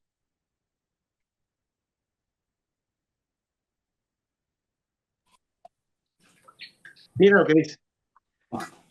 Esto ya te doy, Cristian, ¿no? Esto es hermoso que dice Santo Tomás acá en el artículo 6 de la Suma Teológica, dice, es posible que un predestinado muera en pecado mortal. Es posible que, dice así, dice, es posible que alguien predestinado muera en pecado mortal considerado en cuanto tal. Pero, dice Santo Tomás, pero eso no fue predestinado. No fue predestinado que lo sea. Está diciendo, ¿no? Es posible que sea, sí, pero no fue predestinado eso. O sea, de hecho, no fue. Dios no predestinó a que mueran en pecado mortal los predestinados. No lo predestinó. Dios predestinó que los sus escogidos no mueran en pecado mortal. Eso es, sí, sí.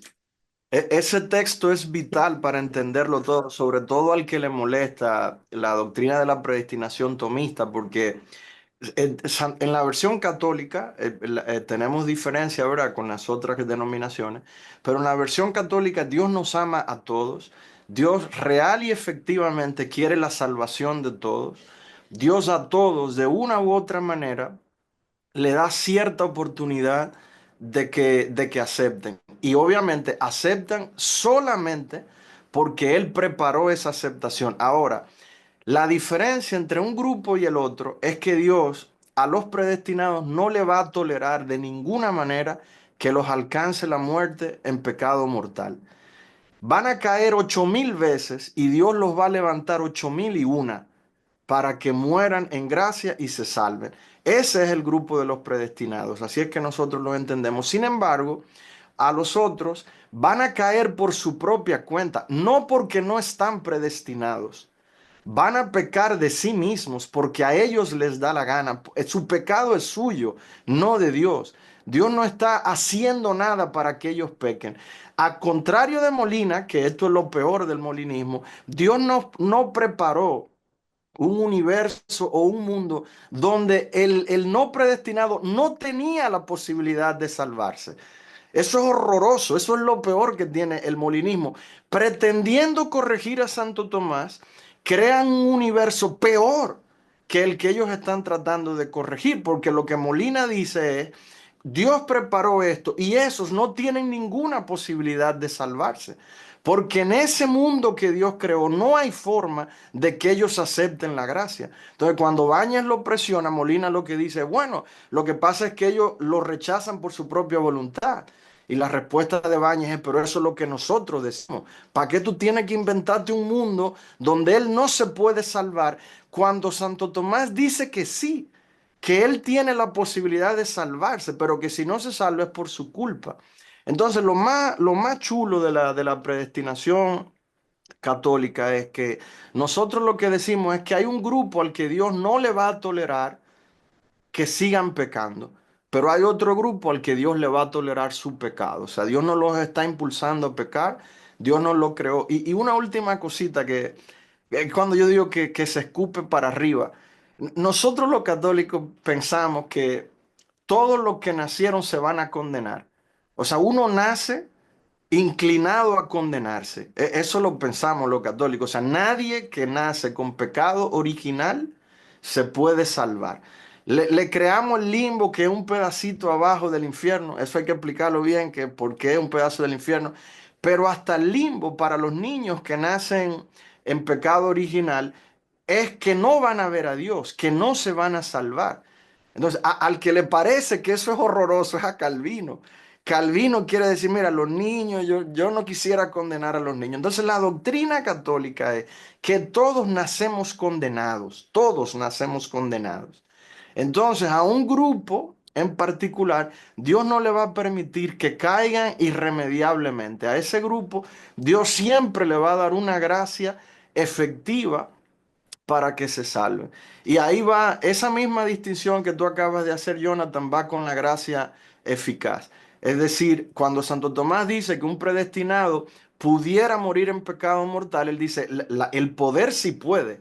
Lo que no va a pasar nunca eso. Eso mismo pasa con la gracia. ¿Puede alguien resistir a la gracia? Sí puede. El poder lo tiene. Lo que la gracia hace es que no la resista. No la Entonces, resista. cuando Dios da una gracia eficaz, el hombre no la va a resistir, aunque pueda resistir. Yo creo que el debate debería acabarse ahí con cualquier persona que se diga atomista y lo ¿Está? que tiene que hacer es corregir a Santo Tomás o abandonarlo. Esa es la diferencia entre la potencia y el acto. El predestinado puede caer, sí. Puede morir en pecado mortal, sí, pero no lo hará, porque en eso consiste la predestinación, en que no lo hará. ¿Se entiende? No es una cuestión metafísica, es una cuestión teológica, ¿se dan cuenta? No es una cuestión metafísica. Metafísicamente todos pueden morir en pecado mortal, eso enseña Santo Tomás, pero teológicamente Dios dispuso que los predestinados no mueran en pecado mortal. Ningún predestinado va a morir en pecado mortal, no lo hará. ¿Sí? Nadie que no sea predestinado se va a salvar y todos los predestinados se van a salvar. Eso enseña Santo Tomás. Eso es tomismo. Para algún católico que se está enterando, eso es el tomismo. El tomismo es eso. Y mirá lo que dice Santo Tomás, ¿no?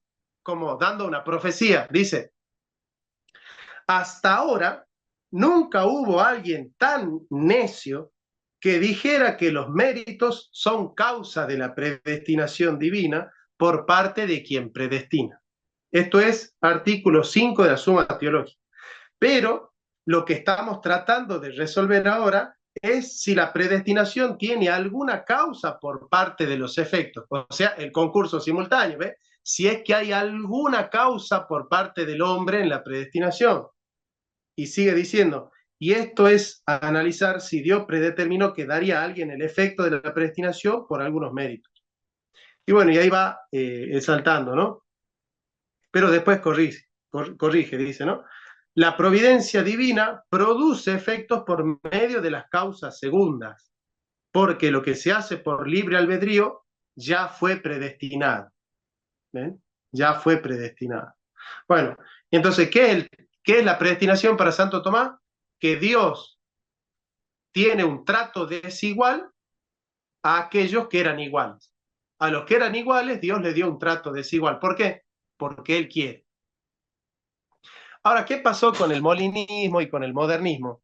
Que empezaron a crear una iglesia católica más sensiblera, de bueno, eso es muy duro de tragar, es muy duro de deglutir, vamos a crear un Dios más buenudo, donde bueno, donde Dios le da a todos la misma oferta, y bueno, y cada uno ve si quiere o si no quiere. Yo les puedo asegurar que el 80% de los curas que están dando misa, y yo diría más del 80%, piensa que la salvación consiste en que Dios le da a todos la misma oferta, les da a todos la misma gracia, y cada uno hace o no hace un buen uso de la gracia.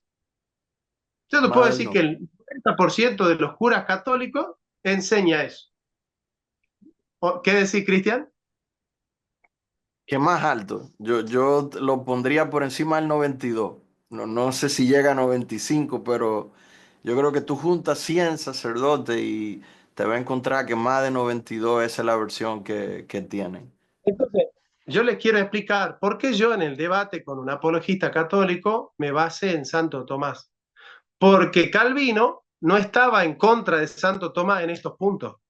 Calvino no estaba en contra de Santo Tomás en estos puntos. Y yo a ese católico le quería mostrar que él ni siquiera era molinista y que estaba negando verdades conciliares del catolicismo, verdades que estaban fijadas en el concilio de Orange, en el concilio de Cartago y en el concilio de Trento, ¿no? Entonces, Para mí es una pena, sinceramente les digo, que haya católicos. Yo tengo un amigo católico que estudia teología y yo le expliqué esto y ¿saben qué me dijo él? Él me dijo, si eso es Santo Tomás, yo no soy tomista.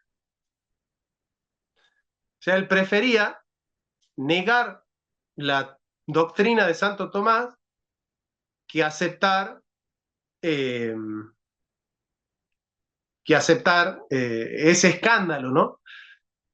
Porque para los ojos del modernismo actual, eso que enseña Santo Tomás es un escándalo, pero es Eso el pasa escándalo.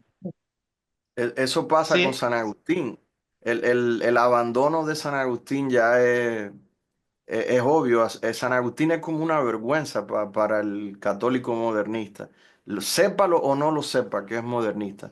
Académico o fuera de la academia, pero contra San Agustín hay un asalto horrible en el catolicismo y oficializado. O sea, muy bien visto quien arremete contra San Agustín. El problema es que como nos han dicho, y te toman, o sea, nos han mandado a ir a Santo Tomás, esto es embarazoso, vergonzoso, ridículo, querer separar a Santo Tomás de San Agustín en el tema de la predestinación o de la gracia.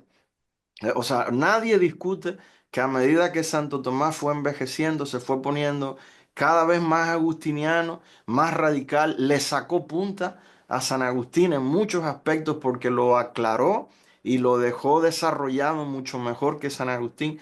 Pero en la mente de la gente, con una ridiculez que espanta, quieren trabajar académicamente que Santo Tomás no pensaba eso, que Santo Tomás en realidad no era agustiniano. Incluso bueno, hay libros completos, ¿sí? Incluso hay libros completos diciendo eso, que hay un libro que es de lo más ridículo que hay, después otro día hablamos de eso, que lo que dice es que Santo Tomás iba bien y en una de esas vacaciones que se encontró con la predestinación de los santos y la perseveración y la perseverancia de los santos, leyendo a San Agustín, cambió de parecer. Entonces, que deberíamos quedarnos con el Santo Tomás de allá atrás, no con el último, que por respeto a San Agustín se equivocó.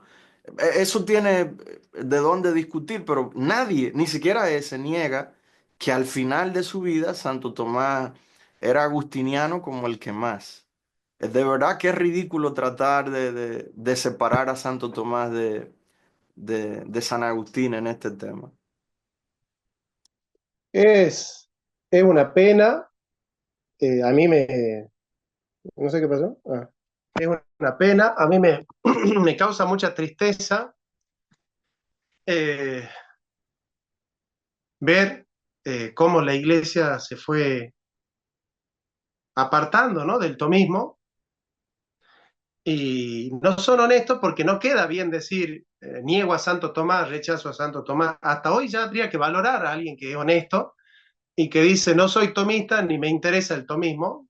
Sería más valorable que aquellos que en nombre del tomismo enseñan otra cosa, ¿no? Me parece que esos son los que causan más daño, digamos, ¿no? Que aquellos que dicen soy tomista enseñan la doctrina de Maritain, la doctrina de Molina, la doctrina de Padre Suárez, ¿no, El, Cristian? el- el amigo este con el que tú debatiste, lo que él hace de esta línea que tú acabas de mencionar, tres de los más desarrollados, es que él dice que como Dios vive en un eterno presente, la presencialidad de Dios hace que Dios se entere de lo que está haciendo la criatura sin violar el principio de que Dios no está siendo modificado por lo que la criatura hace. O sea, hasta filosóficamente eso es ridículo, pero se basan en esa. De hecho, Santo Tomás desarrolla claramente en la Suma contra Gentiles y en la Suma Teológica, que el hecho de que Dios vive en la presencialidad eterna, ¿verdad?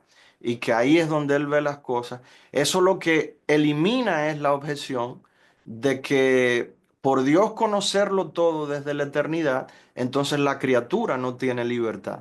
Entonces, al Santo Tomás lo pone en ese orden y ellos lo voltean. Ellos lo que dicen es que, mira, la criatura realmente es tan libre que Dios se entera de lo que está haciendo la criatura en la eternidad. Entonces ellos creen que así no están violando este principio, pero es ridículo porque Santo Tomás está corrigiendo esa postura en los mismos artículos que ellos se quieren apoyar para decirlo. Santo Tomás no le tiene ninguna vergüenza a decir que Dios actúa sobre la criatura libre como un artesano, como un artista, como el que coge un pincel y lo mueve. Y Santo Tomás lo que dice es, así es que Dios obra sobre la criatura libre, y la maravilla es que Él lo hace tan maravillosamente que la criatura mantiene su libertad, pero Él lo está moviendo en todo momento, no nada más que le da un impulso inicial o que ala al lado de él, sino que Dios mueve a la criatura en todo momento, antes de que la criatura se decida a mover, para que se decida a moverse. Y esta autonomía, entre comillas, que la criatura tiene, donde ella se mueve a sí misma, no solamente es potenciada por Dios, sino actualizada por Dios.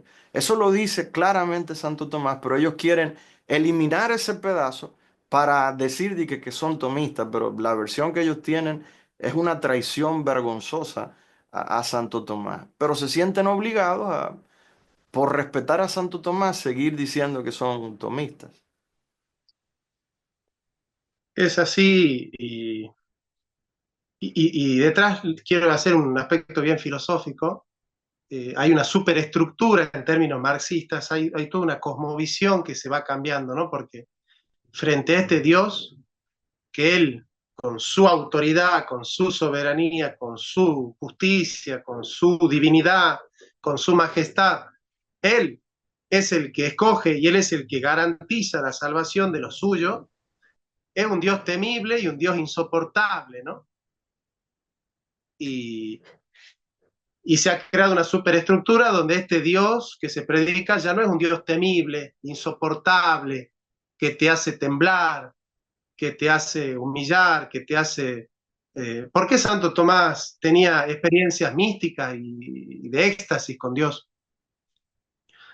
Porque él tenía un Dios temible, porque él tenía un Dios majestuoso, porque él tenía un Dios soberano, que no podía ser manipulado por chantajes humanos, ¿no? Recuerden las cosas que pasaron en la época de Lutero, tenía que ver ya con un olvido de Santo Tomás, con una iglesia que ya estaba olvidando a Santo Tomás y que estaba haciendo cosas con la indulgencia que Santo Tomás no hubiese permitido nunca. Justamente ya era una evidencia de todo eso, ¿no? Y Lutero es hijo de un catolicismo en crisis, de un catolicismo que ya después de Escoto y de Guillermo de Ockham, recuerden que Guillermo de Ockham fue maestro de Gabriel Biel y Gabriel Biel fue maestro de Lutero, ¿no? Más linealidad del protestantismo con el escotismo y el occamismo no existe. Y es una pena que la Iglesia Católica, que tuvo una crisis por haber abandonado a Santo Tomás, no retome a Santo Tomás para seguir ese camino, ¿no? Esa senda de este Dios temible. Eh, y, y eso se ve en las misas católicas, ¿no? La liviandad con la cual un católico promedio hoy se acerca a la misa tiene que ver con que ya no se predica a un Dios temible, se predica a un amigo. De hecho, los teólogos de la universidad donde yo estudio dicen, no, Dios es un amigo. Acá todo lo que se dijo en la Biblia que no tenga que ver con lo amical, dicen ellos, es un mito, ¿no? Son antropomorfizaciones de Dios cuando se muestra un Dios airado, cuando se muestra un Dios terrible, cuando se muestra un Dios temible. Esas son antropomorfizaciones. El verdadero rostro de Dios es que Dios es un compita, es un compadre, es un amigo, es un compañero, es alguien con el cual vos podés hacerle una palmada y decir, che, compadre, ¿qué haces? ¿Cómo andás? ¿No? Y ese es el Dios que están predicando. Y por eso la liviandad con la cual se comulga, la liviandad con la cual se hace apologética, la liviandad con la cual se enseña, la liviandad con la cual se hace lo que se hace. Yo no soy mejor, pero yo le pido a Dios que no me haga a mí renunciar a la imagen correcta de lo que es Dios y de lo que es la santidad. Prefiero morir resignándome a que no voy a poder ser santo, a tener que torcer la imagen de Dios para sentirme aplaudido por Dios con una imagen distorsionada, ¿no? De Dios. Prefiero, prefiero sentir que el cristianismo no es para mí, que torcerlo al cristianismo para yo sentirme a gusto viviendo en el pecado. Esa sería la idea que les quiero transmitir, digamos, ¿no? Así que, bueno, había una frase de Leandro N. Alem que decía que se rompa, pero que no se doble. Es decir, prefiero que no haya cristianismo a que el cristianismo sea otra cosa que lo que es, ¿no? Que se rompa, pero que no se doble. Esa es una de las verdades que tenemos que sacar. Bueno, ahora quería escucharlos, a protestantes, católicos que estén acá, y bueno, que Fíjate hayan que, sentido la clase. sí, Ah, fíjate que yo tenía me surge una duda sobre lo que mencionaste hace rato en el tema metafísico, ¿no? De que no sé si sea problemático, pero lo pregunto de una vez para que, pues tú que estás aquí, igual nos aclares la duda por si surge. Y es la siguiente, estabas comentando que de alguna manera hay un amor de Dios a todas las criaturas, en tanto que tienen su ser, ¿no? Es decir, están aprobadas de alguna manera, están aprobadas porque pues tienen el ser y Dios les permite seguir existiendo e incluso siendo malas, ¿no? Pero ¿no es esto problemático pensando en las almas, por ejemplo, del purgatorio, que dirías tú, por ejemplo, me parece problemático, pero les hago la pregunta a ver ustedes qué opinan, porque me parece un poco problemático pensar, es que esa idea podría llevar a pensar que a poco quizás Dios no retire el ser de las almas que están que están en castigo, ¿no? Entonces, es muy cruel pensar eso, ¿no? Pensar que, bueno, Dios se entiende que no les retire su ser a los seres que aún pueden arrepentirse, incluso a los ángeles rebeldes, pero no retira su ser de las almas que están en lugar de castigo, ¿no? ¿No sería eso problemático? primero, no sé por qué asocia eso con el purgatorio. En el purgatorio no hay castigos. O bueno, con el infierno, digamos más las almas que están en el infierno, no se les retira su ser, ¿no? No, bueno, Entonces, pero eso enseñan los testigos de Jehová, que desaparece el hombre y ya no hay castigo en el infierno porque desaparece el alma humana y todo lo que podría sufrir en el infierno, ¿no? El infierno es un dogma de fe para los católicos, está consagrado en el Concilio Lateranense cuarto, y para nosotros los protestantes está clarito en la Biblia, el infierno, ¿no? No nos toca a nosotros, por hacer a un Dios más deglutible, destruir la esencia de la revelación para que el mundo moderno lo acepte a un Dios más digerible. Yo no quiero un Dios más digerible, yo quiero predicar lo que está escrito en la Biblia, y bueno, si yo no lo entiendo, no lo entenderé, ¿no? No lo entenderé, pero bueno, ya será un problema mío, ¿no? Avi, tenés un...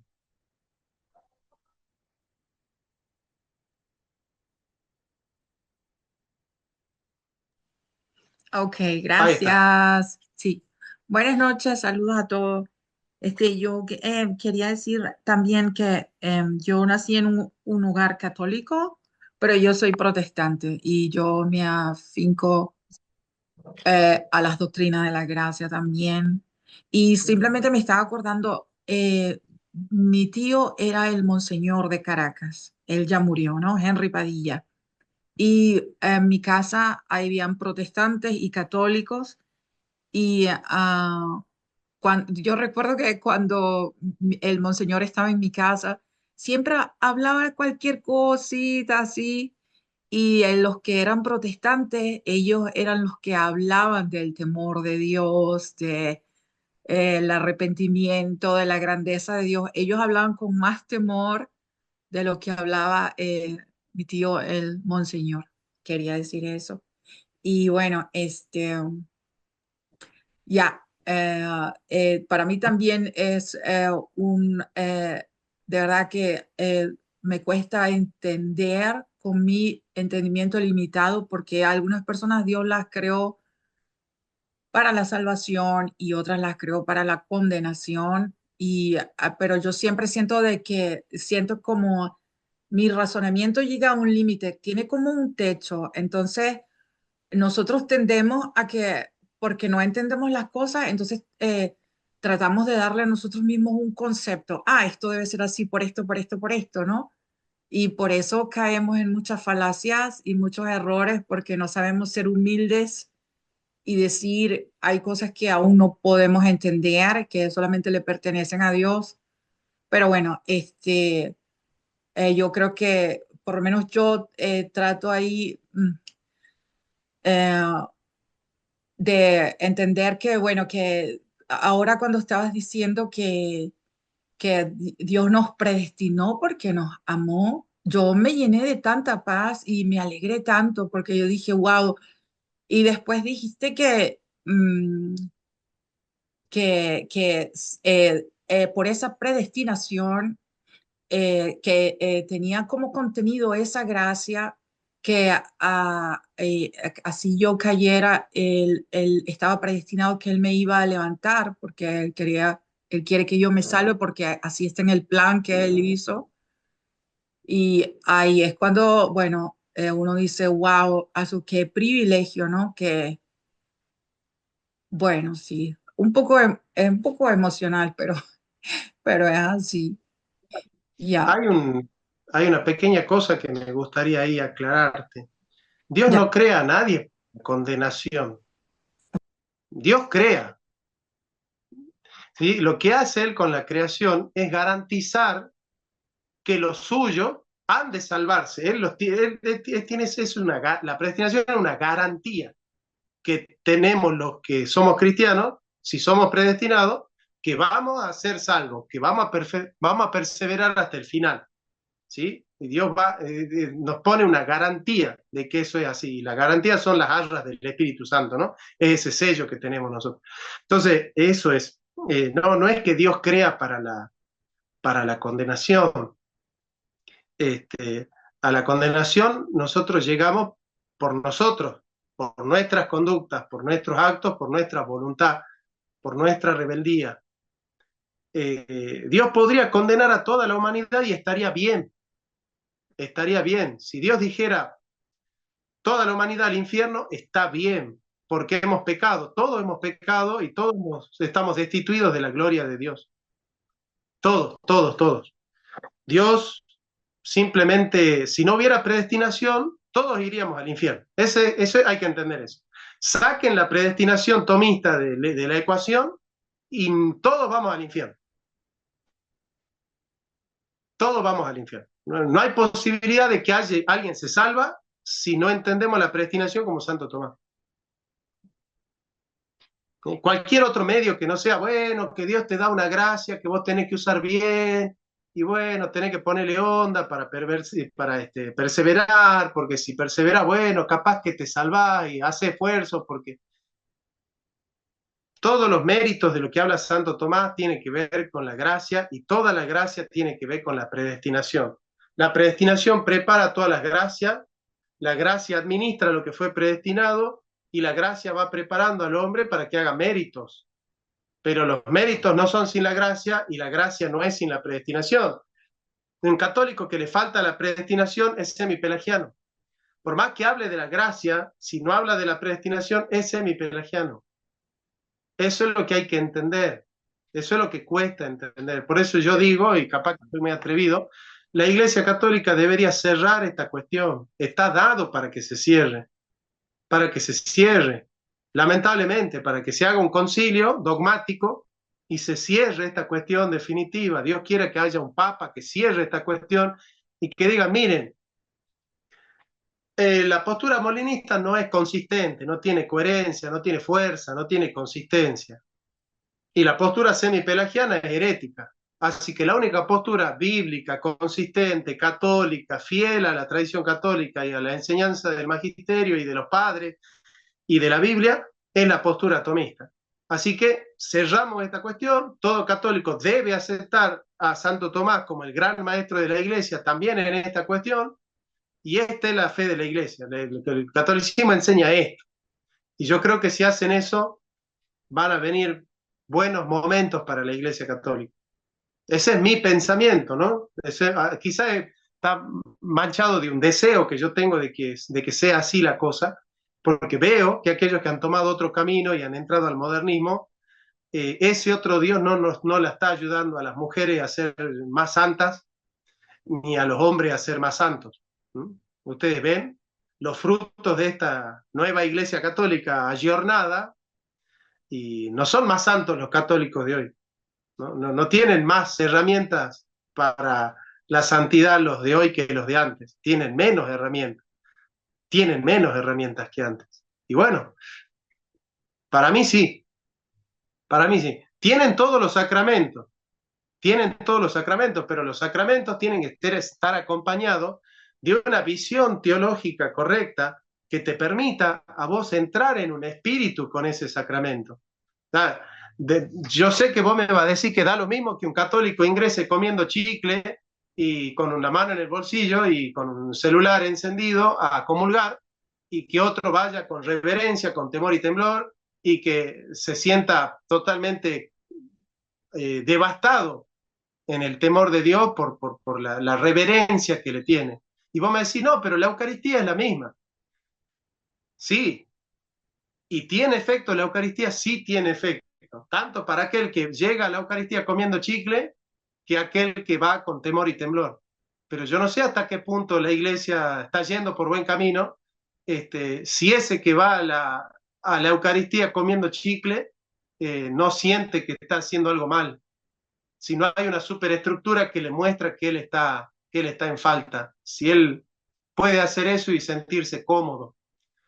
Pero bueno, esta es una crítica que yo hago estando completamente afuera. Ustedes imagínense que yo nunca comí una hostia católica, yo nunca comulgué en la misa católica, así que yo estoy de boca de jarro hablando de algo que yo veo de afuera y encima como reformado, así que tomen lo que yo digo como alguien que está hablando totalmente de afuera. De hecho, escuchen a Cristian con más autoridad para hablarle al católico. Querido Carlos, primero saludarte, un gusto tenerte y te escuchamos, hermano.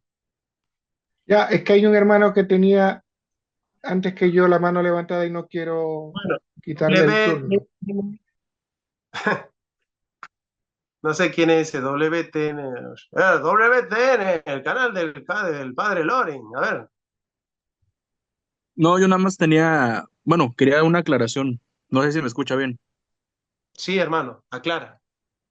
Bueno, si estamos basados en la predestinación, también las personas que han hecho atrocidades en la humanidad están predestinadas ya para hacer eso para obra del Espíritu. Mm, No, no. La predestinación es preparar las gracias. Todas las cosas buenas fueron predestinadas, las cosas malas no son predestinadas. Las cosas malas Pero, son con... Ah, sí, te escucho. por ejemplo, digamos, tristemente una pareja pierde un hijo y esa pareja no tenía, digamos que, un apego racional hacia el cristianismo, hacia la fe. Por medio de esa pérdida llega a tener, digamos que una revelación del amor de Dios, digo, puede pasar, y digamos, de esa tragedia o de ese mal vino un bien mayor que es de esa familia buscando el amor y aprecio de Dios. No sería ya Sí. algo predestinado. Digo, No, fue algo malo, pero pues predestinó para algo mayor, para obra de no. Dios. No, yo entiendo lo que vos decís, pero no es así como vos estás diciendo. O sea, Dios no predestina las cosas malas. Dios las contempla y las usa para bien. Entonces, Dios no es que hizo que el hombre mate a tu hija. Lo que hace Dios, Dios no le puso Dios no hace pecar, ni peca, ni tienta al pecado. ¿Sí? Lo que hace Dios es usar eso malo para algo bueno por amor a los predestinados. ¿Sí? Ya Dios tiene la astucia de convertir lo que hacen los hombres por voluntad propia en malo, Dios lo usa para bien. Pero no es que Dios puso en el corazón, che, andá y matala a la chiquita para que yo después de la muerte haga esto y esto y aquello, ¿entiendes? Dios prepara en la predestinación las cosas buenas y ordena las cosas malas que hacemos los hombres con nuestra voluntad, las ordena para el bien. pero no es que Él prepara todo. O sea, la predestinación no es que Dios programó que vos mañana en vez de comer pizza, comas hamburguesa, chocolate, maicena o dulce de leche. La predestinación no tiene que ver con esas cosas, ¿te das cuenta? Ok, entonces por lo que entiendo es el que ya está predestinado para un bien, solamente lo que hace Dios es le va preparando el campo, digamos, que en lo que se va a desarrollar él en ese tiempo.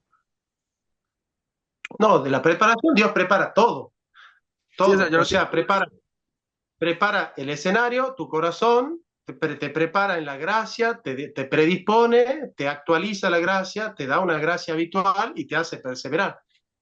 ¿Sí? Ahora, nosotros tenemos libre albedrío para elegir si comemos chocolate, maicena, dulce de leche, mazamorra, sandía, dulce de leche o lo que sea. Eso Dios no se mete en esas cosas. Pero incluso en esas también Él está gobernando, pero de otra manera. O sea, la predestinación no tiene que ver con que Dios predestinó que vos mañana vas a salir a la tarde y que vas a pasar una paloma y Dios gobierna sobre todas las cosas, pero no siempre al modo de la predestinación. La predestinación es una manera de providencia, pero no toda providencia es de predestinación. Quiero escuchar a Cristian y después vamos con Carlitos. No, eso, lo último que dijiste es sencillamente ratificarlo. En la versión católica, la predestinación va debajo de la providencia. La providencia es el control perfecto que Dios tiene de todo, porque lo quiere con una voluntad positiva o porque lo permite. Entonces, eso es una buena noticia, eso es parte del Evangelio, porque eso lo que significa es que ningún mal que suceda anda suelto por ahí gobernado solo. O sea, cuando se le quiere dar libertad a la criatura para que peque, hasta ese pecado Dios le ha puesto el límite. Así como los salmos dicen que Dios le puso un límite a todo, a las aguas, así mismo Dios le pone un límite a la maldad del hombre y al pecado. Eso era lo que el profe decía cuando decía ordenado. La gente a veces quiere malinterpretar tanto a Santo Tomás y a San Agustín y a Calvino también, pero lo que ellos dicen es eso, que la maldad, Dios le pone un límite y la maldad del hombre, los defectos y los pecados, solo van a trascender hasta donde Dios se lo permita. Eso es buena noticia, eso es un evangelio, eso es la razón. Algunas ideas, ¿no? A ver, primero, yo no me considero un católico propagandista, ni voy por aquí, por allá ¿Cierto? defendiendo a la Iglesia Católica por todo lo que vemos en las redes, ¿no? No estoy seguro, a ver, yo desde mi experiencia eclesial considero que en mi iglesia sigue actuando la gracia de Dios, si no, no estuviera ahí, si no, no fuera católico. Entonces, esto de si es mejor o no esta iglesia achornada, a mí me chocó un poco porque yo soy hijo del Vaticano II, por ejemplo, ¿no? Y reconozco que dentro del seno de la iglesia hay mucho añoro por esa iglesia prevaticana. Y seguramente esa iglesia prevaticana tuvo cosas mejores que la que tenemos hoy, ¿no? No pongo en duda eso, pero es lo que tenemos, ¿no? Y no considero que eh,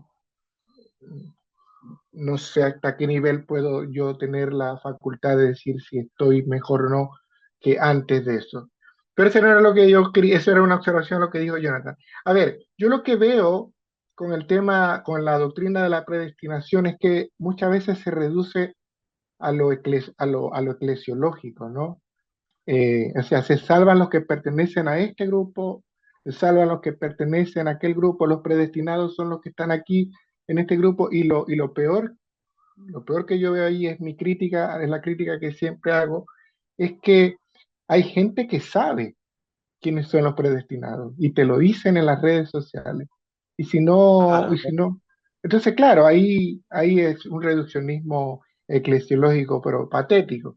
Y Claro. recuerdo recuerdo tus palabras, ¿no? Aquella bonita frase de Bullman que decías la clase pasada, ¿no? De cómo el pecado rompe mi, mi naturaleza. Mira, nacimos por la gracia y la libertad radica en la gracia. En la medida en que yo me alejo de la gracia, pierdo mi libertad y me daño, ¿no? Es como cuando te vi mover esos destornilladores, yo decía, bueno, un destornillador se hizo para una función, ¿no? Y si yo lo uso para otra, es posible que lo rompa, ¿no? Yo nací para la gracia y mi libertad y mi vida se planifican, el sentido de mi existencia radica en vivir en la gracia. En la medida en que yo decido no hacerlo, me daño, me convierto en otra cosa que Dios, para lo que Dios no me hizo. Y ahí yo creo que, y termino con esto, para mí el cristianismo encuentra allí su sentido, ¿no? O sea, eh, el Señor me llamó a la vida para que yo fuera un ser humano pleno, a la imagen, a la imagen y a la enseñanza de cómo Jesús fue un ser humano pleno, ¿no? Acercarme a ese ejemplo, eso es vivir en la gracia y eso es ser libre, ¿no? Sí, Y claro, la crítica que yo puedo hacerle a toda esta guerra mediática que uno ve es que asumen quiénes son los salvados. Te lo dicen los católicos. O sea, si la Iglesia Católica es donde está la plenitud de la gracia. Y si no estás ahí, listo, chao, ya sabemos lo que te va a pasar. Yo como católico jamás estaría de acuerdo con algo así, ¿no? Entonces, totalmente. yo me gustó mucho la clase de hoy. De hecho, agradezco porque para mí es una crecimiento en la fe y seguramente muchas cosas van a cambiar a partir de todas estas clases. Y, y bueno, espero que continuemos con estos procesos de formación en algún momento con otro tema porque son geniales para mí y lo agradezco mucho. Me alegro mucho. Bueno, amigos, ¿qué les iba a decir? Vamos terminando formalmente el curso. Vamos a escuchar a Avi antes de cerrar.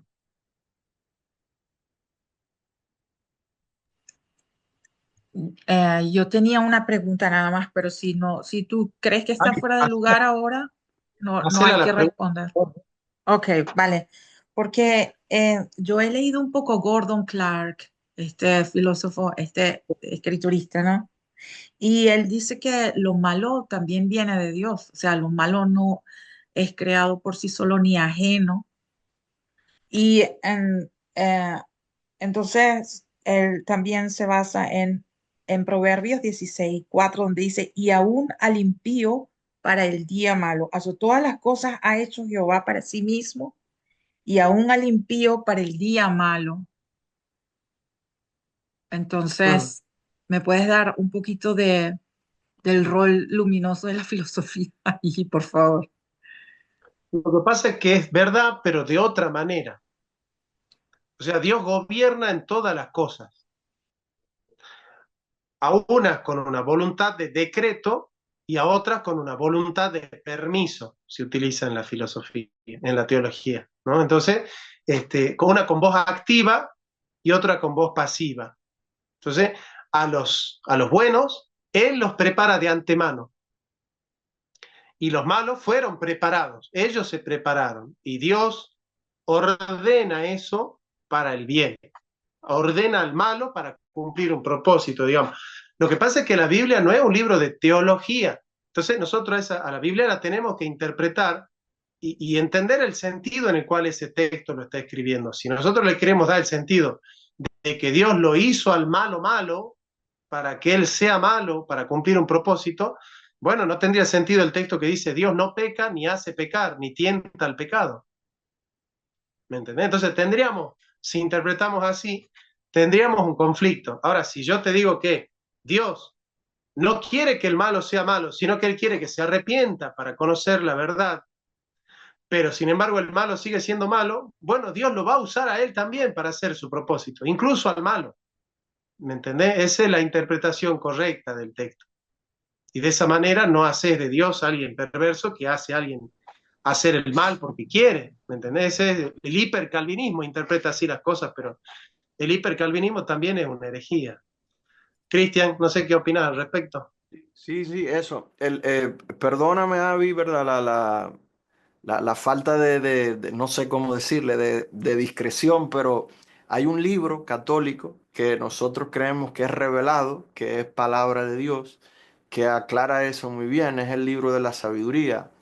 Es un poquito, es corto, pero léetelo a tu discreción, pero la palabra dice ahí que Dios, sabiendo que el malo no se va a convertir nunca, o sea, Dios conoce que ese no se va a salvar, porque es obvio, Dios aún así le da gracia y lo trata con cordura y con cuidado para enseñarle al predestinado, al elegido, que él tiene que tener cuidado y que Dios, si de estos que no se van a condenar y que no se van a salvar y son malos, Dios los trata con cuidado, eso le debe dar alegría al justo y al predestinado y a la vez darle santo temor de cómo Dios no deja el pecado sin que tenga su paga.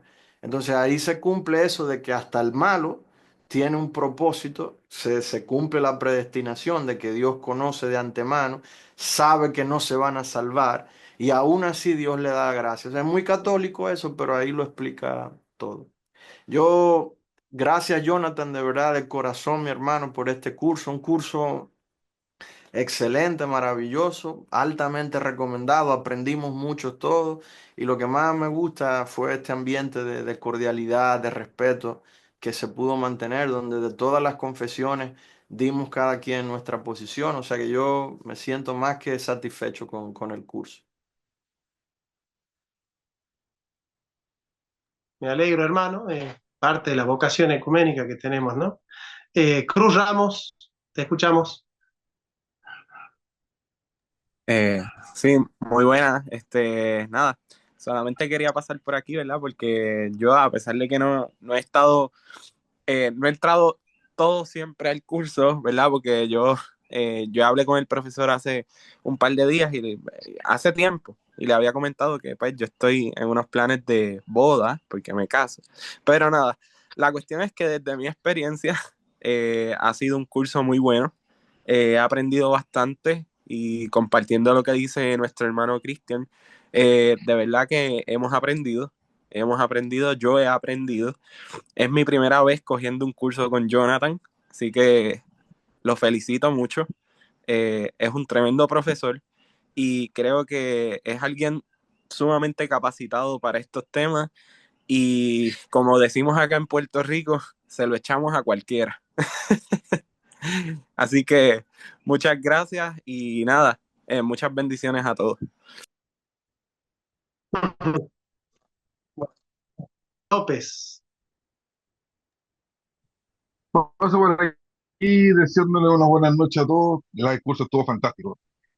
No lo puedo negar. Estuvo muy fantástico el curso. Me explotó la cabeza varias sesiones el profe. Y gracias, profe. Muchas gracias por todo lo que nos enseñó.